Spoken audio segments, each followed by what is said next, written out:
इस वाले प्रॉब्लम को देखो, प्रॉब्लम नंबर 26 पॉलिनोमियल का। मुझे एक चीज़ बताओ, अगर मैं आपसे ये कहूँ कि आप 7 को जो है 3 से डिवाइड करो, तो आप क्या कहोगे? आप कहोगे 3 2 6, सब्ट्रैक्ट करोगे 1 लिख दोगे। तो मैं ये कह सकता हूँ कि कहीं ना कहीं ये जो डिविडेंड है ये मुझे कैसे मिलेगा, 7 की वैल्यू मुझे कैसे मिलेगी? तो आप कहोगे 7, सर आपको ऐसे मिल सकता है कि 3 की मल्टीप्लाई जो है 2 से कर दो और जो रिमाइंडर था उसको जोड़ दो। तो मैं वही कहूँगा कि ये होता है डिविडेंड, डिविडेंड जो डिवाइड होने वाला है, और 3 जो है ये डिवीज़र का काम कर रहा है, ये कोशेंट है और ये रिमाइंडर है।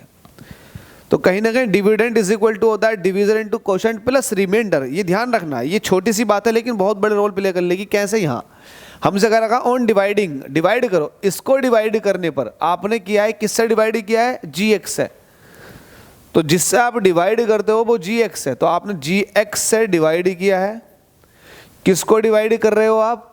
ऑन डिवाइडिंग इतने, आप इसको डिवाइड कर रहे हो x³ माइनस के 3x² प्लस के x प्लस के 2।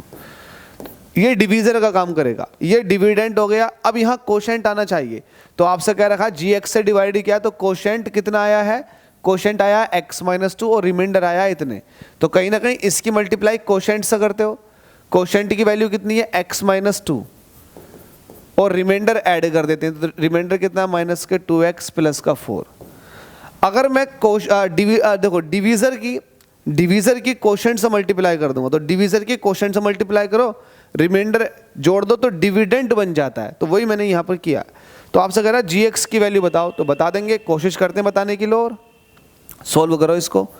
ये हो जाएगा x³ माइनस का 3x² और प्लस के x प्लस के 2।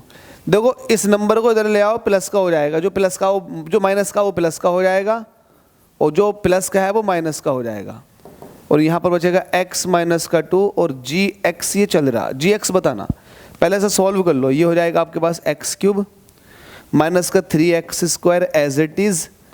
अब देखो एक x ये है, 2x ये है, तो प्लस के 3x प्लस का 2 ये है, माइनस का 4 ये है, तो माइनस का 2। ठीक है, अब जो ये था x-2 से डिवाइड में ले आओ x-2, तो वैल्यू बचेगी यहाँ पर GX कुछ इस तरीके से। ठीक है, अब आपसे GX पूछ रहा। अब देखो कहीं पर भी यहाँ डिवाइड वाली फॉर्मेट दे रखी है, नहीं दे रखी, तो कहीं ना कहीं x-2 इसका एक फैक्टर है और वो कट रहा होगा, तो जो बच रहा होगा उसको ले। तो आप इसको डिवाइड करके देख लो, अब इसको डिवाइड कर लो, डिवाइड करोगे तो आपका एक्चुअल आंसर पहुंच जाएगा। आप एक्चुअल आंसर तक पहुंच जाओगे। तो डिवाइड जैसे कि मैंने अभी आपको सिखाया था, x³ माइनस के 3x² प्लस के 3x माइनस के 2, मैंने आपको सिखा रखा ना डिवाइड करना। x-2 से डिवाइड करो। देखो ये x³ है और ये x है, तो x² से मल्टीप्लाई कर देंगे तो x³ बन जाएगा। x³ माइनस के 2x²।